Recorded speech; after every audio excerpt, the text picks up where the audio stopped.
and welcome to part 1 of 5 of our cap embroidery video series, Installing and Removing the Cap Driver.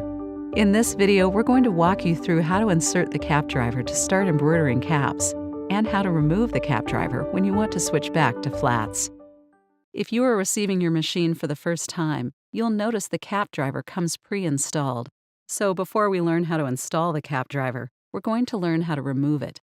Before moving on, make sure you have removed the hooped cap on the cap driver by pressing down on all 3 latches located at the 7 o'clock, 11 o'clock, and 1 o'clock position.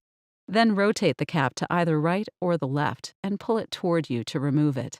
Now, using the Phillips screwdriver included in your toolkit, loosen the 2 screws located on slot number 6 on each side of the pantograph rail. Rotate both screws counterclockwise until it's loose enough to slide right off the pantograph rail. Keep in mind, it's not necessary to completely remove the screws. Last, using both hands, slide the cap driver out. Your embroidery machine's cap driver is essentially the bracket that supports your cap hoop. We're going to teach you exactly how to install it, but before anything, make sure there are no flat support brackets attached. If your flat support brackets are attached, remove them using the Allen wrench. To do so, loosen both Allen head screws just enough to be able to slide the brackets right off. We recommend loosening, not removing the screws, so they can stay attached to the brackets for future use. Now we're ready to learn how to install the cap driver.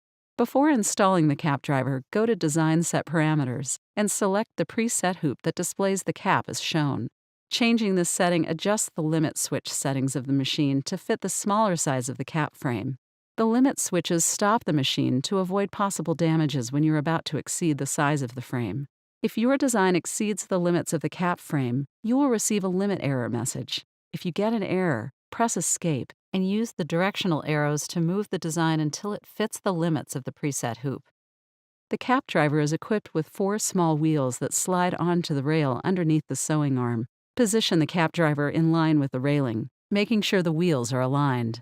Now push the cap driver toward the back of the machine, making sure that the 2 attached screws slide into slot number 6 on each side of the pantograph. Next, using the Phillips screwdriver included in your toolkit, tighten each screw by rotating them clockwise. Make sure the cap driver is tightly secured so that your machine runs smoothly. Thank you for watching part 1 of 5 of the cap embroidery video series. Now that you know how to insert and remove the cap driver, meet us in part 2, Attaching the Cap Station. See you there.